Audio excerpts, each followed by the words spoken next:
loves. Dina here from No Fear, Just Flow. And today I want to talk about faith and why it's so important to me. My love of God has helped me heal a tremendous amount of trauma that has shaped my entire life, childhood trauma. And I think most of us have it. We do, even if our parents meant well, even if our parents weren't quite as nefarious as my situation. I think we all have childhood trauma. And trauma presents itself in the form of addiction and self loathing and our inability to go through the world loving other people. And so we cause harm. We cause harm to ourselves if we are a person who has learned to give and give and give and give. That was me. I gave to everyone because I didn't know how to give to myself. Quite frankly, I didn't even think I was worthy. I didn't think I was worthy of love or affection. And so I found people that proved it to me over and over again that I wasn't worthy of it. But the people that I found, they didn't feel worthy of it either. And instead of giving to other people, they were takers. And so really, instead of walking around and pointing the finger and being angry, I'm just at a point where I want to help people heal. I want to be a voice in the darkness.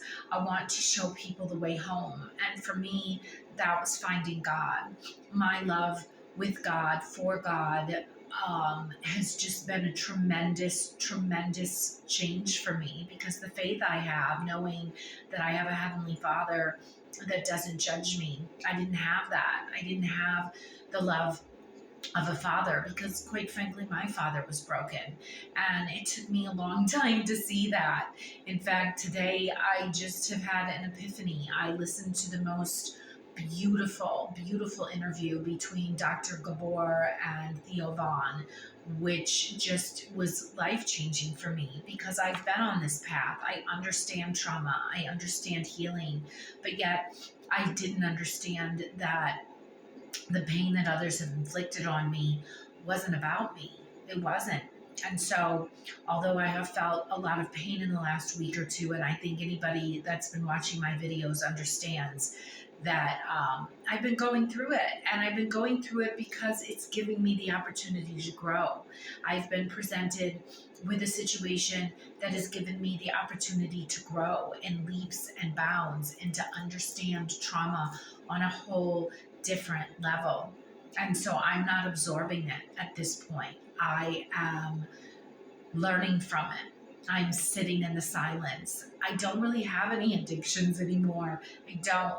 I gave up smoking. I don't smoke marijuana. I don't drink. I am celibate. I am single, so I don't even have the distraction of relationships anymore.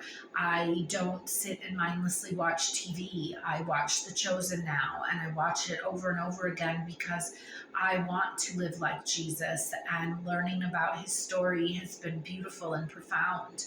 I was an atheist growing up.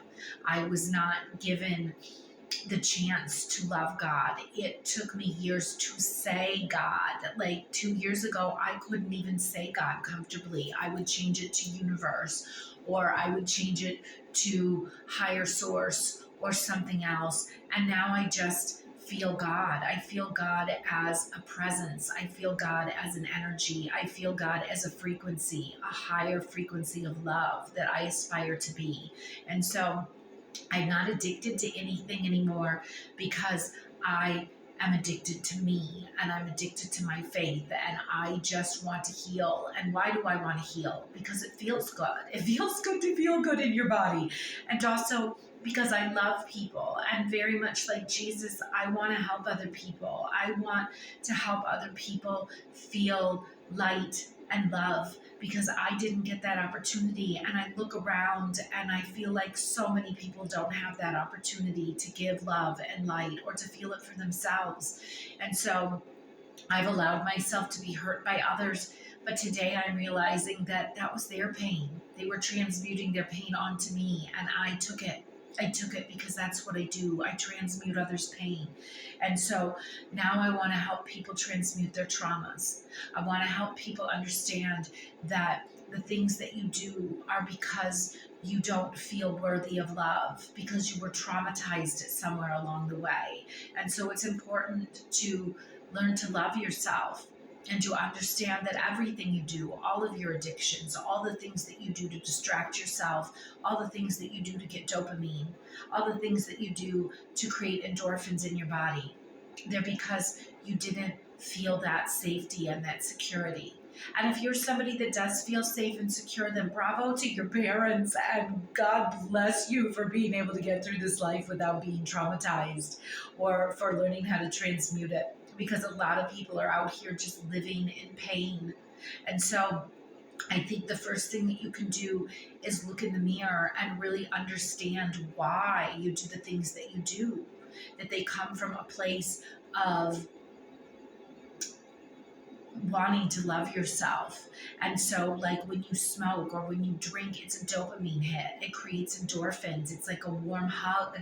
But then there's shame afterwards. And that's the part that we have to get rid of, is the shame. So addictions themselves are not good on your body. They're not good on your soul, but it's the shame afterwards. So I want to release people from their shame. I want people to remember that we're all God's children, that He does not require us to feel bad about the decisions we make. And if your God does, then go back and look at your religious indoctrination, because I think that God's not fear, God is love. And so I want you to go out into the world and have no fear, just flow. And remember that you are a being of God and that you're here to make some mistakes. And so just don't hurt yourself and don't hurt others, and do the work. It's so important for us all to do the work right now. So like, subscribe. I want to get my message out there. Comment if you will. And remember that you are loved. You are so loved. You are one of God's favorites, and so am I.